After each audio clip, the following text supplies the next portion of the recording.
And for more on this phenomenon, we're delighted to be joined over the telephone by our guest, Dr. Samir Abbas, our tourism expert and Egyptology researcher. Dr. Samir, good afternoon to you, sir. Good afternoon, Angie. You know, I'm glad to hear your voice. Thank you so much, Doctor, for your time this afternoon. Let's start, Doctor, by describing this moment that the light hits the statue of Ramses II and the significance of this phenomenon. Yes, it is the alignment of the sun when the sun rises today on the face of Ramses II. That is one of the best phenomenon and one of the most unique phenomena which happens in Egyptian temples. You know, by the way, it's not only happening in Abu Simbel, it happens in some other temples as well. It happens in Karnak, it happens also in Karun temple in Al-Fayyum, but the most famous one is the one of Abu Simbel. Yes. Okay. Yes. And by the way, it's not only Ramses II. Actually, there was the sun penetrates the entire temple to the holy of the holies, and shine the face of Ramses II, Rahti, and Amun-Ra as well. Two gods and a king. Tell me the meaning behind this phenomenon, Dr. Samir. Why is it so important, and what did it mean from the time of ancient Egypt? So it's the meaning is explained because we have information from the ancient Egyptian times to connect the dates of 21st of February and 21st of October with a certain event happens in Ramses II life. Yes. So by the way, I know that we are talking about 22nd today, not 21st, but that's the original alignment was in 21st of October and 21st of February, and when the temple moved to its location today, it shifted by 1 day. Oh, wow. And it still occurs the same timing. Absolutely. Right, Dr. Samir, now moving these massive temples in the 1960s to save them from the rising waters of Lake Nasser was a feat really of modern engineering. How did UNESCO and the Swedish engineers manage to calculate specifically the new position to perfectly fit with the illumination and ensure that it still happens till today? I don't think that they were intentionally doing that. So what they did, they elevated the temple from the lake, from its position on the lake now, because it was a Nile before the lake to be constructed, to be filled, to a higher level. And once it's elevated, so it was facing, they made sure the same direction, the same alignment. And since it is facing the same alignment, it happens. But it's only 1 day difference. So I'm not quite sure that they really they made it on purpose. But what they made sure is to make sure that the temple will have the same alignment, facing the same angle of the sun, and that's why the phenomenon continued with only 1 day difference.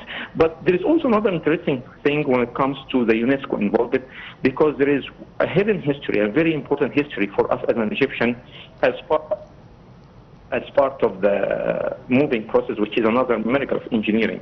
So do you know that the idea of moving the temple, the way it was moved, it wasn't a UNESCO. UNESCO, they paid, you know, actually they contributed, of course, work and effort and so on, but the entire idea and how to be moved, it was an Egyptian engineering who came with the idea. So that was Osman, as far as I remember, and he, before his idea, that was some other ideas, such as putting like a hydraulic lift underneath the temple, or building a glass dome around the temple.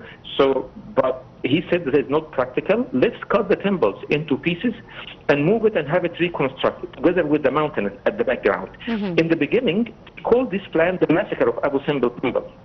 It wasn't approved, but after going through the risk of the other plans, that was, I think, the American and Italian plan, and the UNESCO plan as well, they approved our engineering at the end because it was the most secure one, and that became a model already for many other temples along the Nubian lands or south of Aswan, and also in Philae, to be saved the same way. So the idea itself It was an Egyptian idea with an Egyptian hands, but with the contribution of the UNESCO, of course, to make that happen.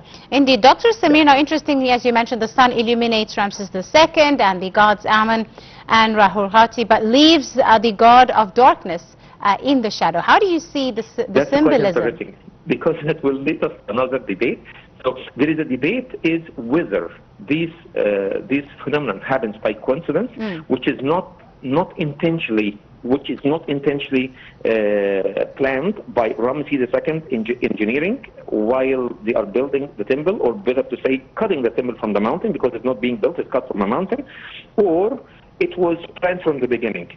So what you have just mentioned right now is proving that it was planned, because if it was a coincidence, so it should let the face of all of the gods equally, including Ptah as well. But to leave Ptah face or body not being reached by the sun, that is going perfectly with the ancient Egyptian mythology, because he's the god of the underworld, the god of the shadow, the god of darkness. Exactly, the darkness as well, and that's why the sun cannot touch, should not touch the face of Ptah. Indeed, Ptah has other qualities as well, like the god of art and so on, and god of Memphis too.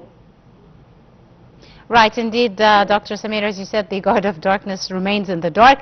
Now, interestingly, this event actually draws thousands of tourists from all around the world twice a year, beyond, of course, the beautiful photos that they can take, etc. What do you see draws these tourists to come specifically to witness this phenomenon?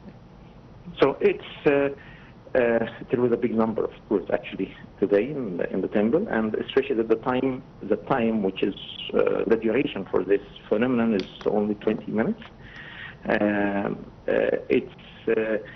to make sure that you can see it well, you have to be very early there, from like around 4 a.m. or 4:30 a.m. while the phenomenon started, or the event started around 6 a.m.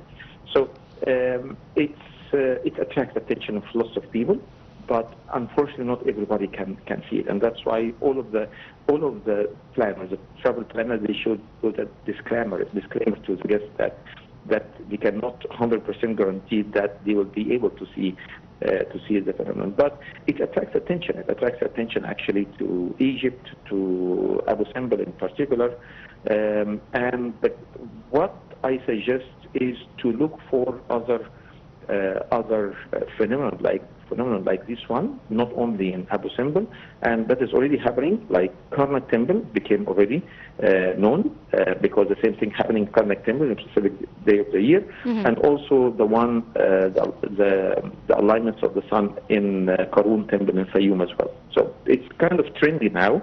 And the more we look, the more we'll find that there is other places and other temples and other tombs in Egypt can be have witnessed the same phenomenon. Indeed. And Dr. Samir, now this solar alignment is really from the olden, or the Bronze Age, if you may, and it captivates people till today in the age of technology, smartphones, AI, etc. What do you see the captivation? What, in your opinion, makes it so unique? And something really to focus on and look forward to witnessing? So, it is a very difficult question to answer, but what makes it so unique is there is only one answer, which is how much is the ancient Egyptian civilization is still rooted in the heart, not only in the mind, in the heart of the people. The ancient Egyptian civilization, which is the oldest the oldest documented civilization in the history of mankind, with relics and monuments and buildings, is still survived after 5,000 years. Yes. And by the way, it's not only about history and monuments, it's still influencing our life until today. Many of the practices in different aspects of life, especially in buildings, in astronomy, in medicine, in engineering, and in many things in chemistry, that was rooted in ancient Egypt, even in social science, even in political science.